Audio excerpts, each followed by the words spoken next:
Going to look at quartiles, which of course is a measure of spread. When you want to look at spread, you can get as detailed as you like just by dividing up it into parts. So you could have percentiles where you divide all the data up into 100 parts.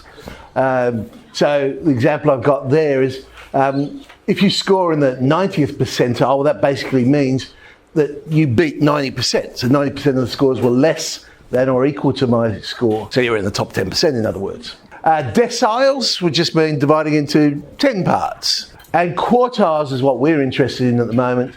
And that's when we divide it up into 4 parts. So the first quartile, which we call Q1, the lower quartile. So that would be just another way of saying the 25th percentile, because the first 25%, well, first is maybe a bad way of saying it. It's the lowest 25%.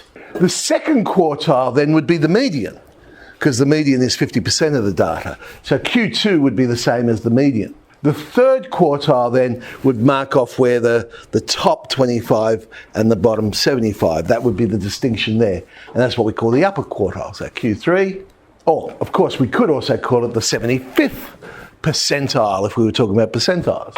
Why are quartiles important? This thing called interquartile range. See, when we talk about range, it's just going highest to lowest. That's not necessarily giving you an indication of the spread of the data, because you might have one mark that is significantly lower or significantly higher than all the others.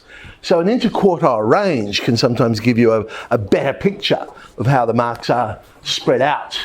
So basically it covers that middle 50% of the information. So we have our lowest score, then Q1. So that would be the lower 25%. So Q1 is that boundary. Then we go from Q1 to Q2.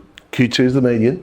Q2 to Q3. And then that's the 50% we're interested in for the interquartile range. So the difference between Q3 and Q1. And then we have the last 25%. So going from Q3 up to the highest score. Okay, so our interquartile range is the difference between Q3 and Q1. So how do we calculate it?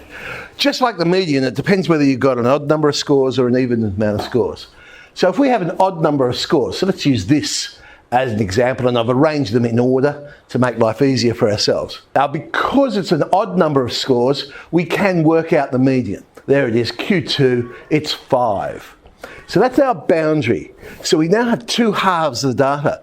So to find Q1 and Q2, what we're really now doing is finding the median of those 2 sets of data, the lower half and the bottom half. So in the first one, well, average of 2 and 2 is 2, so Q1 would be 2.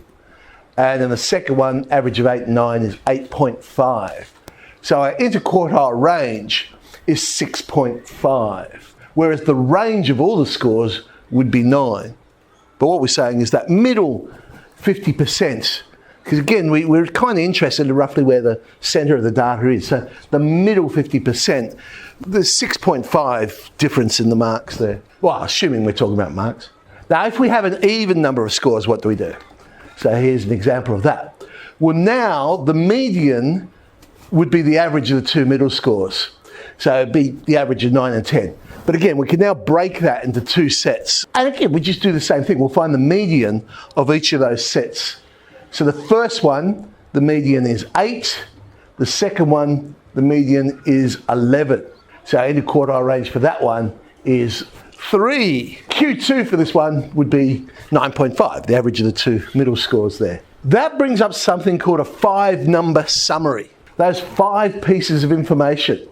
So the minimum score, Q1, the median, Q3, and the maximum. So the 5-number summary, for our 2 examples, the first one would be 1, 2, 5, 8.5, and 10. 6, 8, 9.5, 11, and 15. So looking at those 5 numbers, you get a feel for the spread of the data. That brings up the idea of box-and-whisker plots, a visual way of representing that 5-number summary.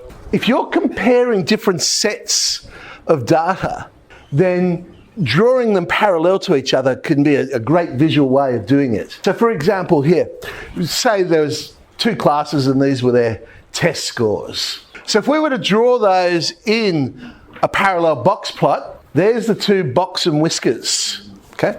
So the box is the interquartile range. So we box that in.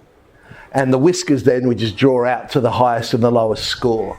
Now when you look at the data the way that's represented, class 2, you can see if we were just talking about range, there's a huge difference between the two groups. But if you look at the interquartile range, well, okay, the second group is still down a bit, but it's nowhere near as dramatic as the range would have you believe. So lowest score, Q1, Q2, Q3, highest score. There's the 5 numbers.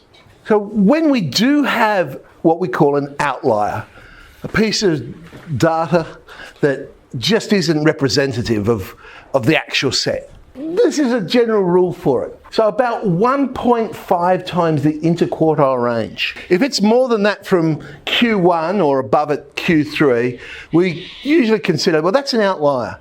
That doesn't really sit with the rest of the information. You then make a decision. Am I going to include it or exclude it? And there are good reasons for excluding. When you're presenting data, if you're giving a report on it or something, if you are going to exclude the outliers, then in your report you would certainly acknowledge the existence of them, but you would say, well, we've excluded them for the sake of statistical purposes or something like that.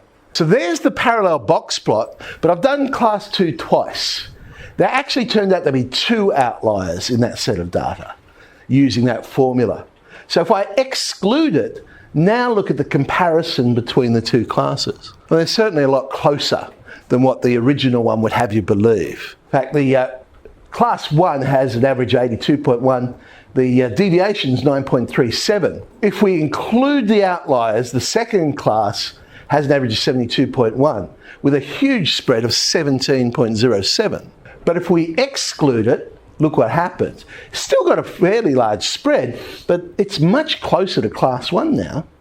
And the average, well, yeah, it's lower, but again, not 10 marks lower like the original data would have you believe. So that's why we tend to exclude outliers. 15B.